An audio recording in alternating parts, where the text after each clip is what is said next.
Hey, what's up, everybody? WindDrakeHex here. In a competitive draft on Hex Tcg MMO. Pick one. We did Jugs, Jags, Blade Master. Jags kind of freaking out. I don't really have a natural pick here for our first pick. Card's kind of a pretty good and aggressive strategies. This guy is all right. Pretty overall bad pack. Nothing exciting. Pick this. End up in humans. Just good fixing. Card's pretty sweet in artifact. Which could be a direction we go. Jags doesn't would definitely play it in an artifact deck. Kind of good everywhere. That's what the pick's gonna be. I like this card in an already defined deck. It's very dependent on your deck. Nothing making me want to jump into an archetype. I'll just pick what could potentially be the best card. Probably the best card in the pack would Darkspire. Maybe Spirit Oracle.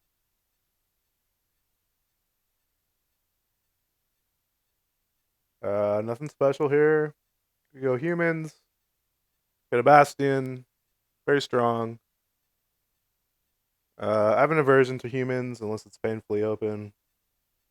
It's not quite as deep as Robot Dwarf if you're getting cut. So I tend to lean for in the perspective kind of picks early.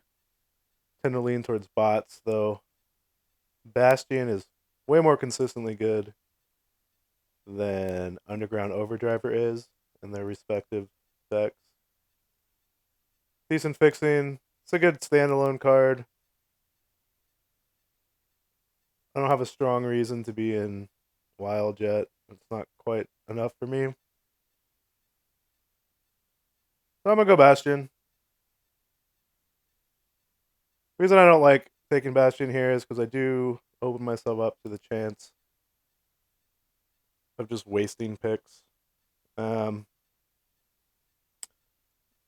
I often start out human and end up bots for reasons like this. I mean, this would be the next human pick here, right? Royal Herald, great fixing, fine stats. This is a reason to go blood. It's a little late. Could be a signal. Both this and this card. Maybe the right choice. This guy plays really nice with a lot of blood cards. I think the overall best pick is Tormented Ritualist. I am going to take an Augmentation bot. And maybe this is why I don't make the finals. Because of my bias for robots. But I wouldn't have been punished either way. This would have been a great follow-up pick to the Ritualist. Structure Plans. Excellent card. Can't really complain about a 2-1 flyer that you only really spend one resource on. It's also a signal. Anybody that wants bots knows this card's good, and they would have jumped into it. Honorable mentions. Human, meh. Good in every deck. Not good enough here. Kind of want to send signals. This doesn't really send a signal. No problem taking the Hornet bot there. So, only issue is we're probably ditching this guy. He's quite good. The real deal, 4/4 for 5. Being able to exhaust something for a couple turns is quite a powerful effect. Especially since 1 and 2 are pretty racy. You're both just trying to do a bunch of damage to each other as fast as possible. It's most likely due to the very powerful champion abilities. We're going to see a lot of that change in set 3. Pretty boring picks. Doesn't really change my thoughts about what I should be in too much. It's not really a confirmation that what I'm in is right.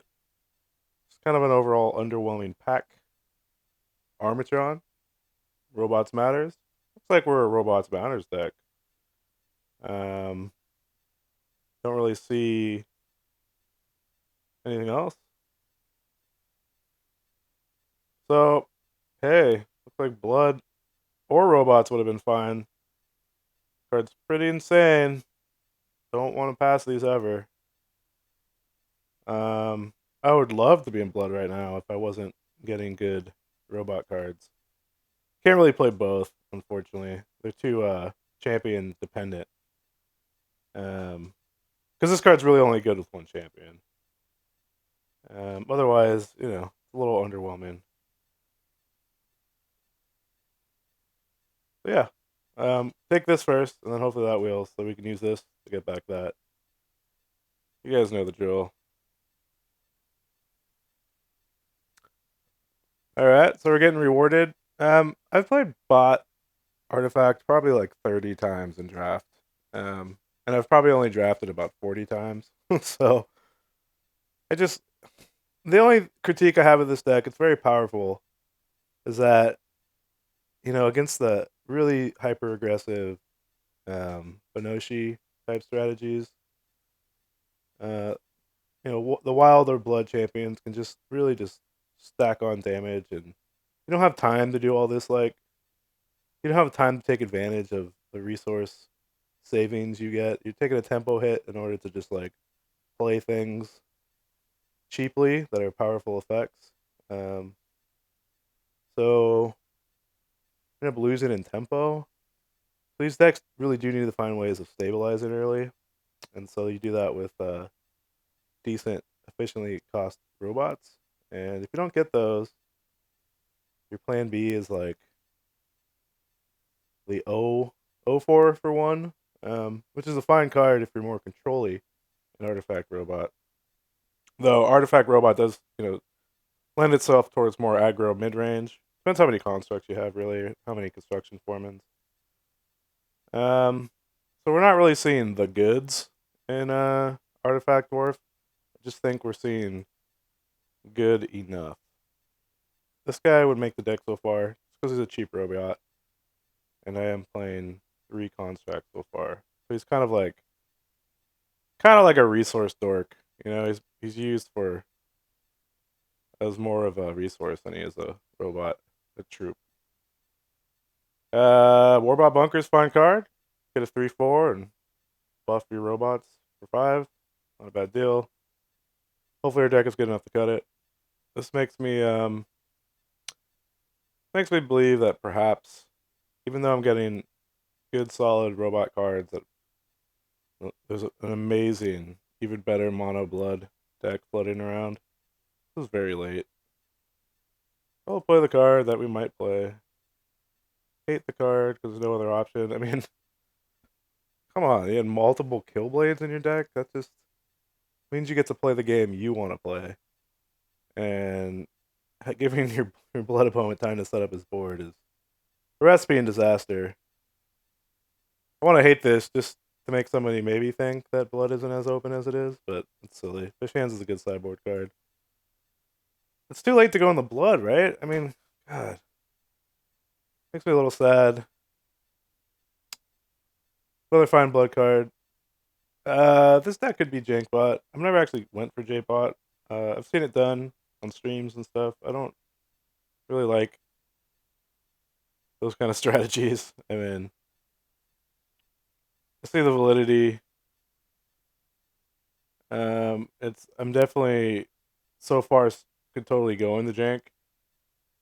So it's not like really a dream. It's actually kind of right on course. But I'm gonna pick the card that I think is the strongest. This is a pretty strong pack for robots. But this can go in robots. This card is a must deal with. Gets bigger every turn. It's unblockable. Makes people very unhappy and sad. This normally means the card's pretty good. Not having the life gain. I mean, I could splash for the life gain. Probably not going to, unless I get like 5 of these. But just the not being able to be blocked and getting progressively bigger. A lot of pressure. I like it even better than a Flag Scrapper, which is arguably the better card for my deck. Pretty powerful pack. I didn't see him wheel in pack 1, so somebody else is an artifact. Just reminded me. Card's great. Playing 2 of them's okay. Playing 3 of them tends to be too slow. Really like this guy in Wild. 3/3 for 3. Super relevant ability. Fine deal. I don't think this is gonna wheel, but it's not the end of the world if I don't get 2. I would rather have 1 kill big stuff, 1 kill little stuff. This card's just so efficient. Getting the charge, doing 3 damage for 2. Everything's pushed about this card. It's excellent. First pickable. Second pickable right here. I don't know how much of a signal it is because the rare is missing. Let's see here. Launch Pod's quite good. Black Scrapper's quite good. I love Spam Bot. I'll totally run 3 or 4 of them in this shell. Probably not gonna wheel. Rekosaurus is great. Obviously, if you're base wild, you want to play as many of these as you can get. Exceptional card. The Flag Scrapper is good. Maybe one of these will wheel. You don't want to play a bunch of them. Launchpad is probably the. I mean, removal's removal. This guy's great when played with Bertram. Pretty much the only time you'd play him. But this is consistently the better card. And I don't have this effect in my deck yet. Really great late game finisher, just giving something evasion when everybody's played out all their stuff. Rekosaurus, it's too late. It's too late. But this happens a lot of times. People just neglect wild, and you just see like 3 Rekosauruses in a row, and it's just the fact that it's double wild. It's just so far removed from splashing or anything. So it just kind of becomes it's the ship sailing by in the night. But a lot of good wild here.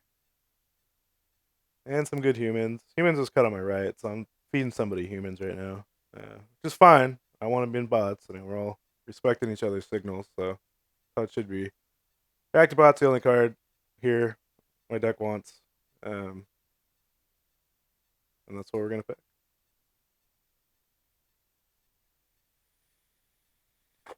Alright, well, glad to see that I read this draft correctly. This is not an easy pick.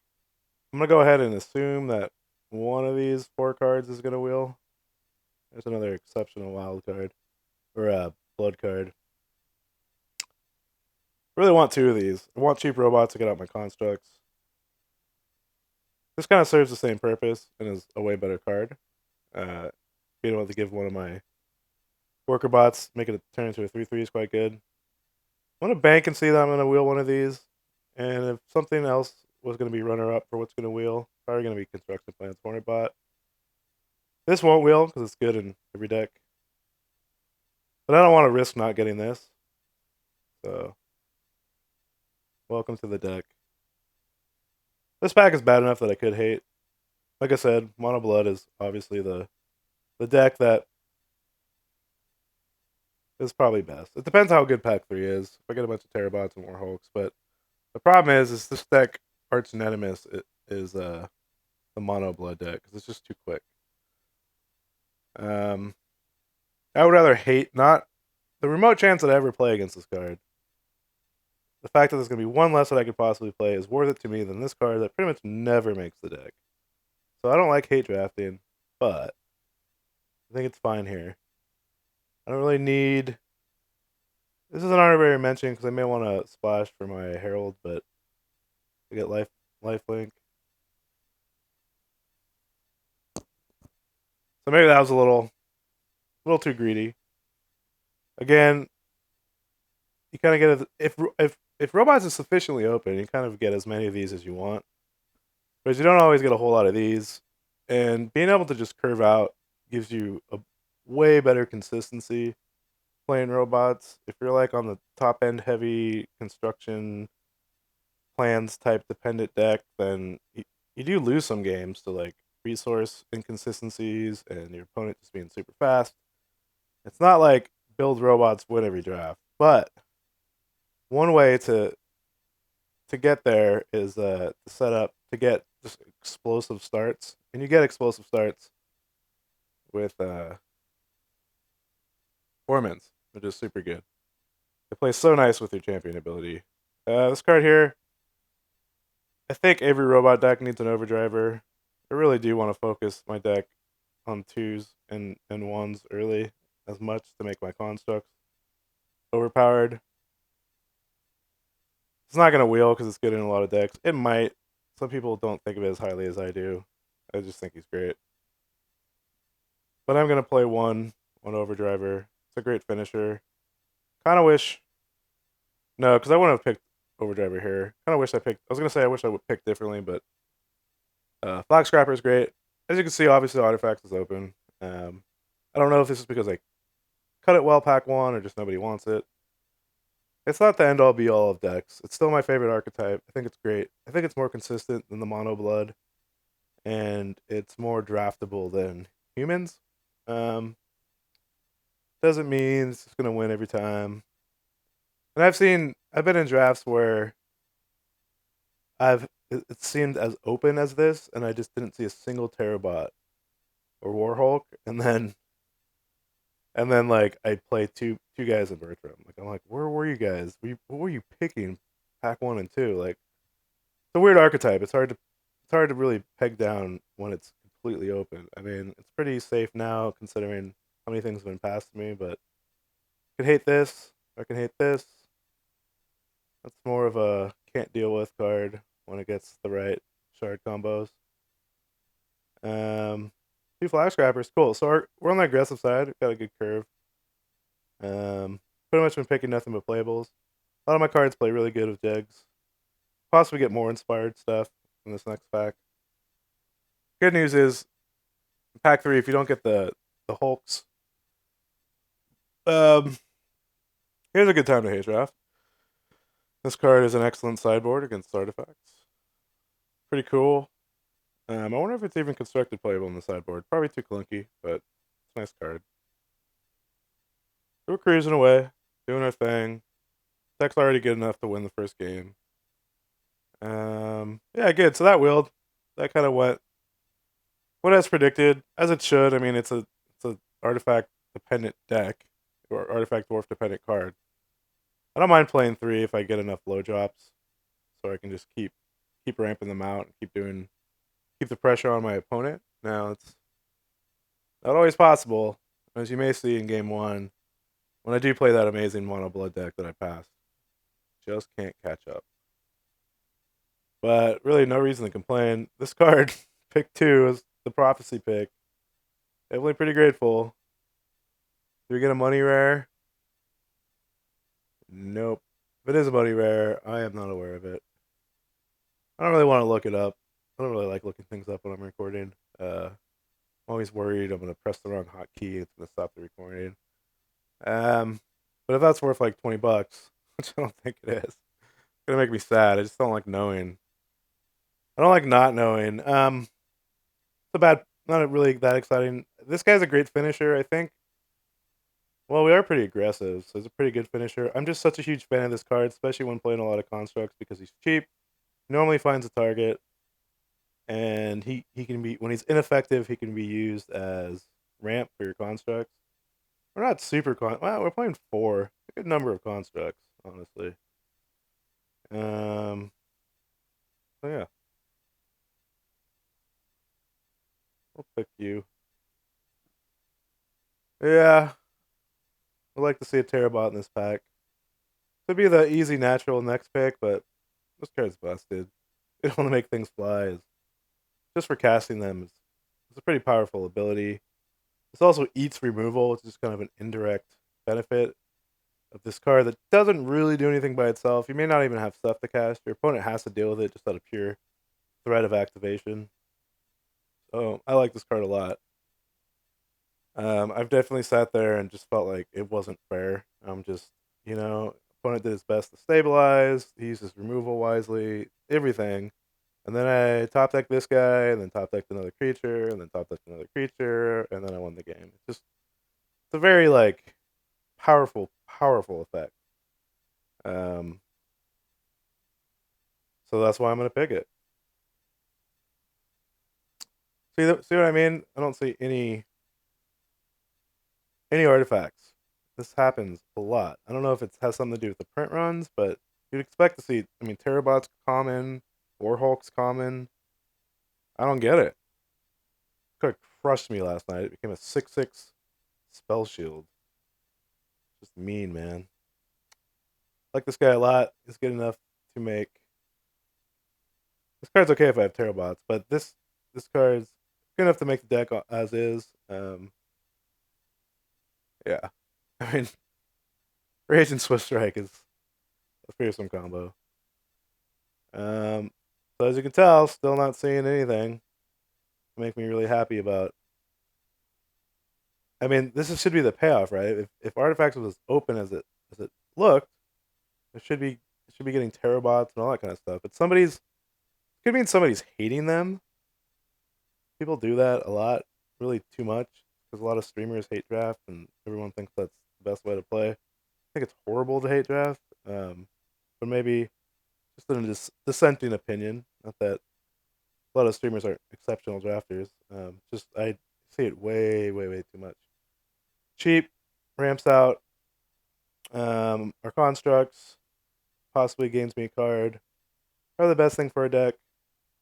I'm gonna hate draft this card, even though it's incredible. Somebody plays it, they play it. Moving on. So can I stop complaining now and say a Terabot or a Warhulk? Alright, there he is. Oh, I feel better. All is right in the world.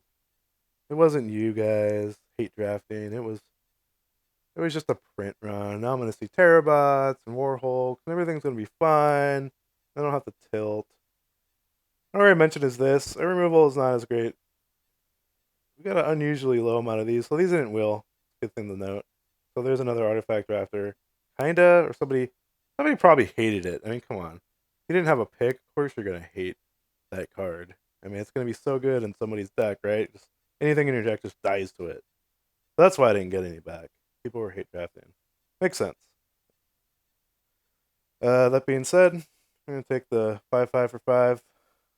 Um, yeah, playing two of these in a row. This is worth something. Playing two of them in a deck seems kind of busted. I mean, you have to use hard removal to get through this thing. Pretty mean. It's not exactly what this deck's trying to do, so I'm gonna go for a decent finisher at 5. Our curve's pretty good. This is kind of our curve topper. Pretty good curve topper. Do some damage.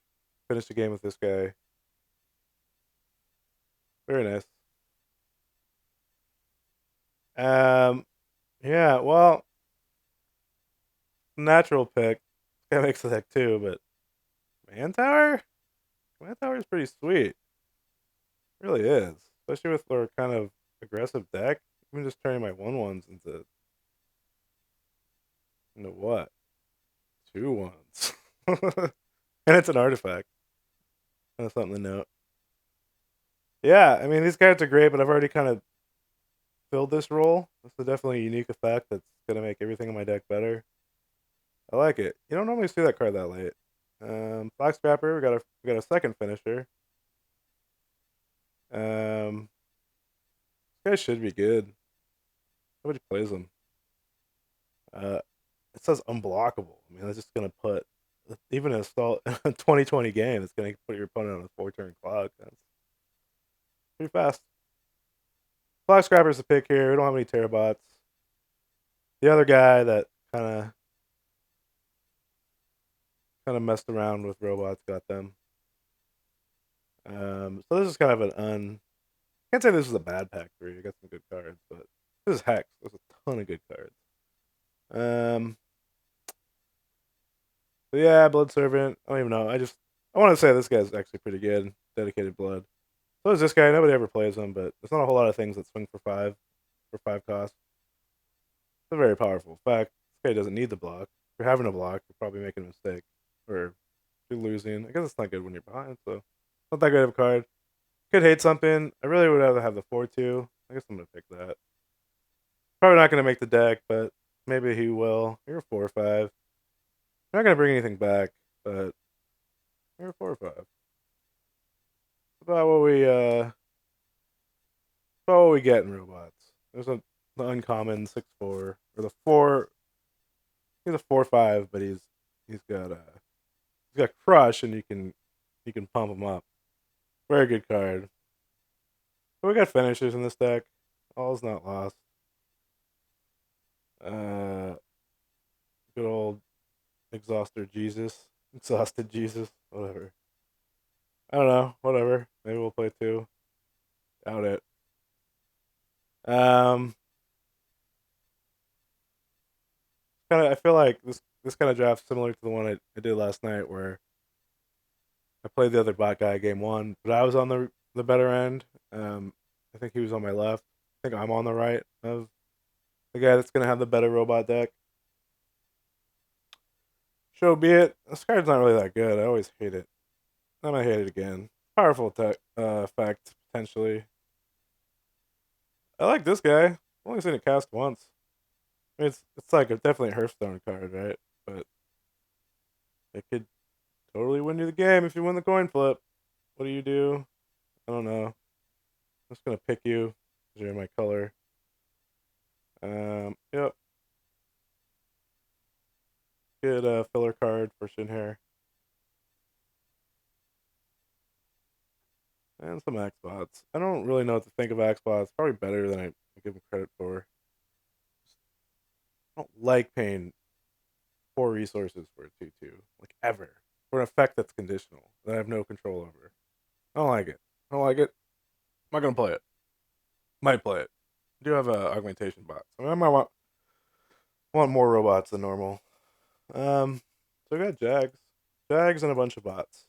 Could be a lot worse. Really banked on banked on these guys coming back. They didn't. Really weird. I mean, there was somebody just playing 5? I mean, artifacts were definitely cut. I wasn't the only artifact drafter. So either that guy's like paying 5 of these, and hopefully I get a good draw against that guy, because just being able, if not, if he gets a board state, he kind of just wins. Or there's a combination between somebody playing, having 2 guys draft these, and then people hating them. I don't know. How's everybody got to hate, man? How much hate? How much hate drafting? Makes everybody sad. Salt but cost. Right. Yeah, deck's almost good. Look at these guys, because I got enough early action. This may have a combo. What has a combo with this? Being able to draw 2 cards a turn is good. It would cost 1. It costs 4. Would you pay 4 for 2 cards a turn? I would. Not quite what this deck is trying to do. And then these both have to be cast around the same time as each other, and you have to be able to just dedicate mana to it. That's super conditional. This guy's good. A 1-drop that might gain you a card that also can be used as resources for my constructs. Perfect. A lot of times this says Dwarf or Robot and it costs 1. I put it in these type decks because they just do unfair things with constructs. You just get them out all the sooner. Pretty sweet. Definitely play 2 of these. I only had 1 flag scrapper, so there's not gonna be too much competition for my Bertram champion ability. Only got 1 of these. Almost had 2. Didn't get any of the spam bots. Yeah, so I was just giving them to the guy on the right, on my right originally in pack 1, giving it to him, and then someone around there, the guy was probably in humans. So I don't know. It could have been a mono blood. Maybe had a better deck. This deck isn't bad though. I don't want to give everybody that impression. So chances are we're gonna be hitting a lot of 2-1s. But between 2 of these, 1 of these, 1 of these guys possibly grabbing an artifact. Might have plenty of stuff to not only attack with, but get this guy out. So this deck actually this little package here of cheap, efficient robots and dwarves works pretty with the champion ability, works pretty darn good. So this actually is kind of a deck that I really wouldn't mind. If I had like 3 to 4 more constructs, though that is kind of pushing it. I don't really know when to say when on constructs. Um, but yeah, keeping the curve. I've played 2 of these in a deck before. It definitely felt overpowered, but because it's like so RNG what actual effect you get, it's a little hard to gauge its overall value. I do know I picked this over one of these, just like consistent removal, because I banked on getting a lot of these back. Um, and then I passed another one because I banked on getting a lot of them back. Then I passed another one because I banked on a lot of them back, which isn't irrational. It does happen a lot. It did appear I was being passed so many robots at the time that it appeared um, that robots were just that open that I can make calculated risk like that. But it, the fact that they didn't confirm that robots were being cut on my right pack one, and the thing that makes that really confusing is that I got pretty decent robots pack one. Like he was third pick, fourth pick. I think I got one of these. Whatever, I can go back and review the video, but I didn't have a strong reason to see that I was being cut, but it definitely was. So it's kind of like this thing that I keep running into with robots is that it's such a deep well of cards that it's really hard to tell when you're being cut. And sometimes you just gotta hope, and you don't really get confirmation of how cut you were until pack three, because there's just obviously key cards at common that will let you know. Um, so anyway, it's kind of like splitting hairs. It's not gonna go away. It's like this every time I draft pots. So it's a phenomenon that's real. Um, and I don't really know how to do it. Like you obviously the payoff for robots is in pack three. Um, so anyway, it's just a thought. This guy plays really nice with the rest of my deck. Just giving everything flight is nice. Not really necessarily him because I don't think that counts as he just transforms. He doesn't come into play. But like Black Scrapper is flying is nice. Cheap flyer, killing something. A lot of value packed in. Play one of these guys. There's gonna be robots. It's a good finisher. Play her. Definitely good enough to play um without the champ without diamond. Jugs is good. I know I'm gonna play this card. I just want to see how good I think he's gonna be. How many artifacts? 1, 2, 3, 4, 5, 6, 7, 8. 8 artifacts? Can't be that good. 1, 2, 3, 4, 5, 6, 7, 8, 9. 9 artifacts. Plus you, 10 artifacts. 25% of my 25% of my deck. Alright. Getting some level of recursion for your big must deal with threats is a pretty powerful effect in long drawn out games.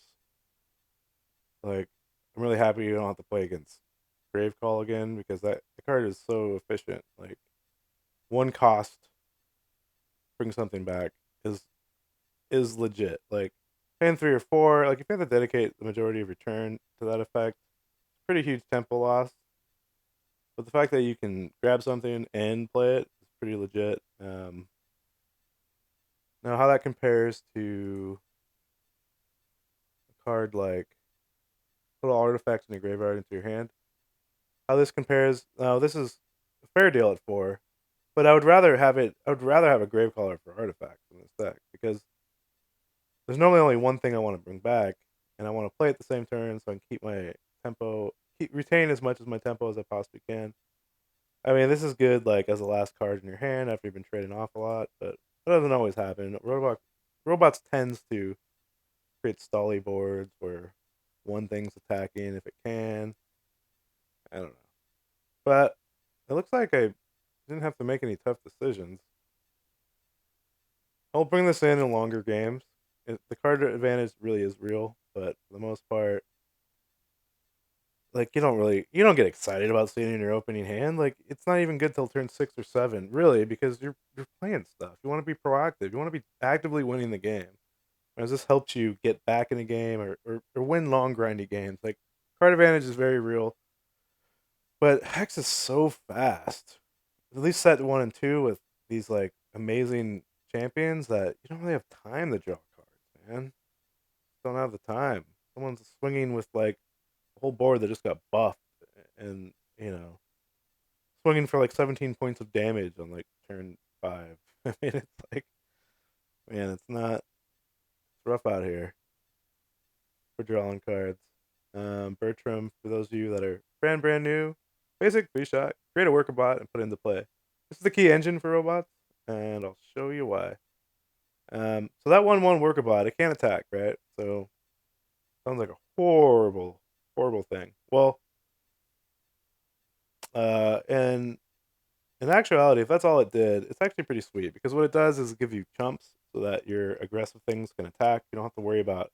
It helps you win races because you get to attack knowing that you could use those 1/1s to block your opponent's stuff. So you're doing damage, whereas they're not. Sure, they're gaining card advantage, but you're not really losing card advantage because you didn't have to play a whole card. You just had to activate its ability. And in order to be able to activate its ability, all you had to do is play shards and gain charges. But there's a lot of build around cards around his ability. With these guys here, Flag Scrapper. When the centers play, you may sacrifice an artifact. If you do, it deals 2 damage. Target champion and troop. So doing 2 damage to champion and troop is a really valuable effect.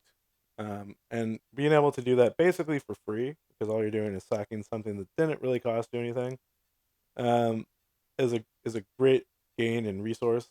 Being able to kill an early blocker is a great game in tempo. The fact that a 2/3 for 3 is totally fair. Um, Power and toughness to cost ratio. It does a lot for a little, and that's kind of in a nutshell how robots wins.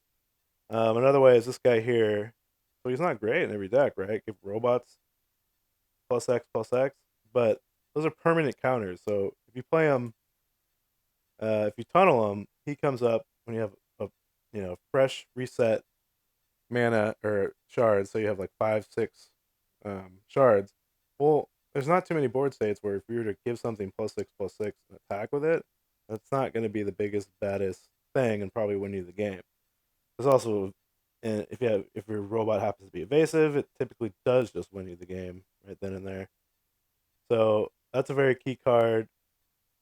I used to play a lot more of these in a deck. I really have narrowed it down to just one is fine. So anyway, more. So this is gonna make all my stuff bigger. Key card. This gives random effects, 7 different keywords that I could give to a robot. It is possible to get First Strike and Death Touch, which is unbeatable. Um, First Strike, Death Touch, and Spell Shield, which is extra unbeatable.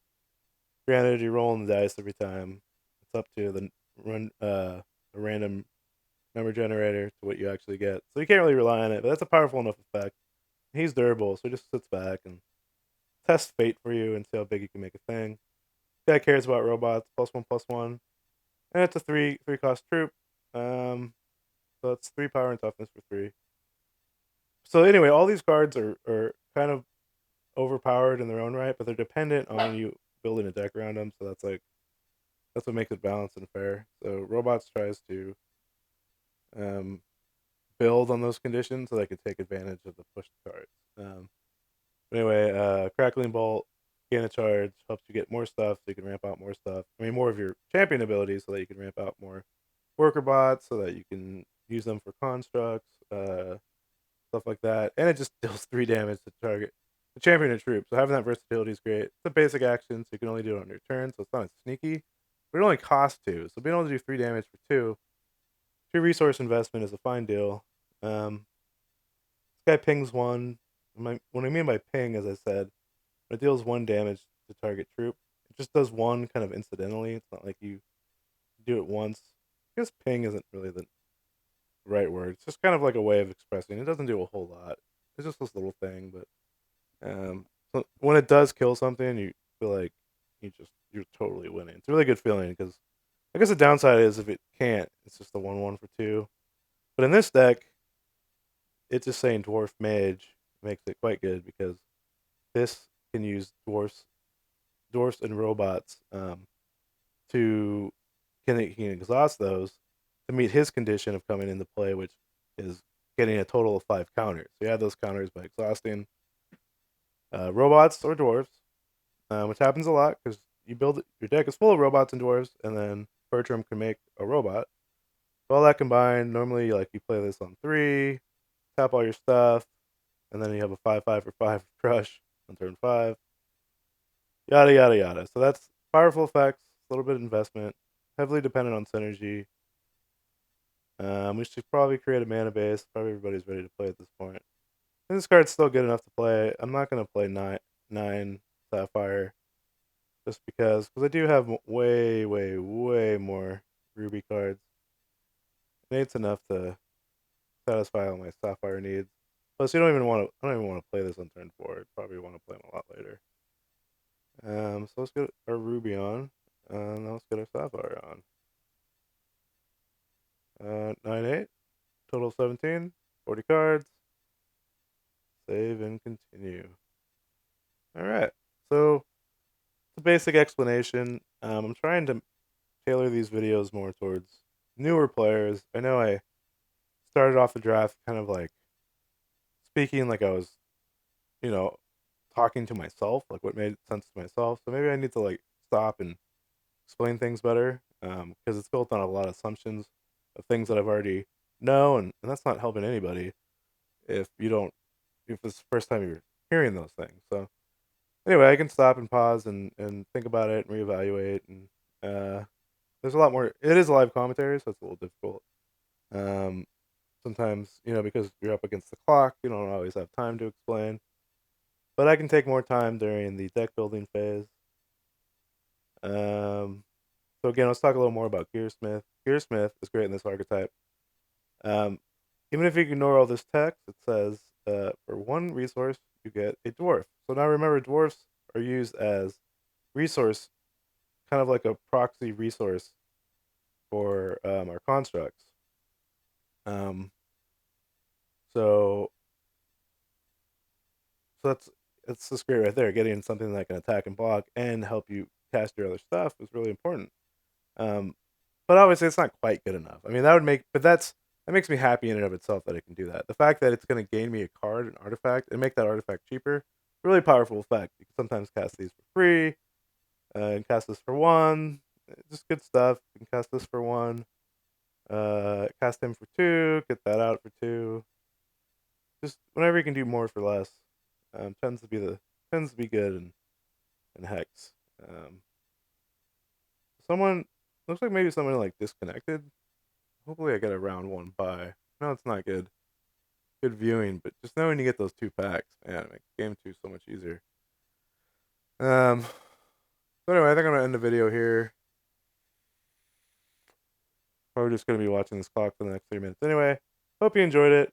I may or may not post this. I don't know how informative it was, but I have a better bot video I think I can share. But I don't know if you guys really like these videos. I can try to do one a day. I just can't upload during the day because I don't have a fast enough connection, and multiple people want to be using a bandwidth at the same time. So anyway, thanks a lot. See you later.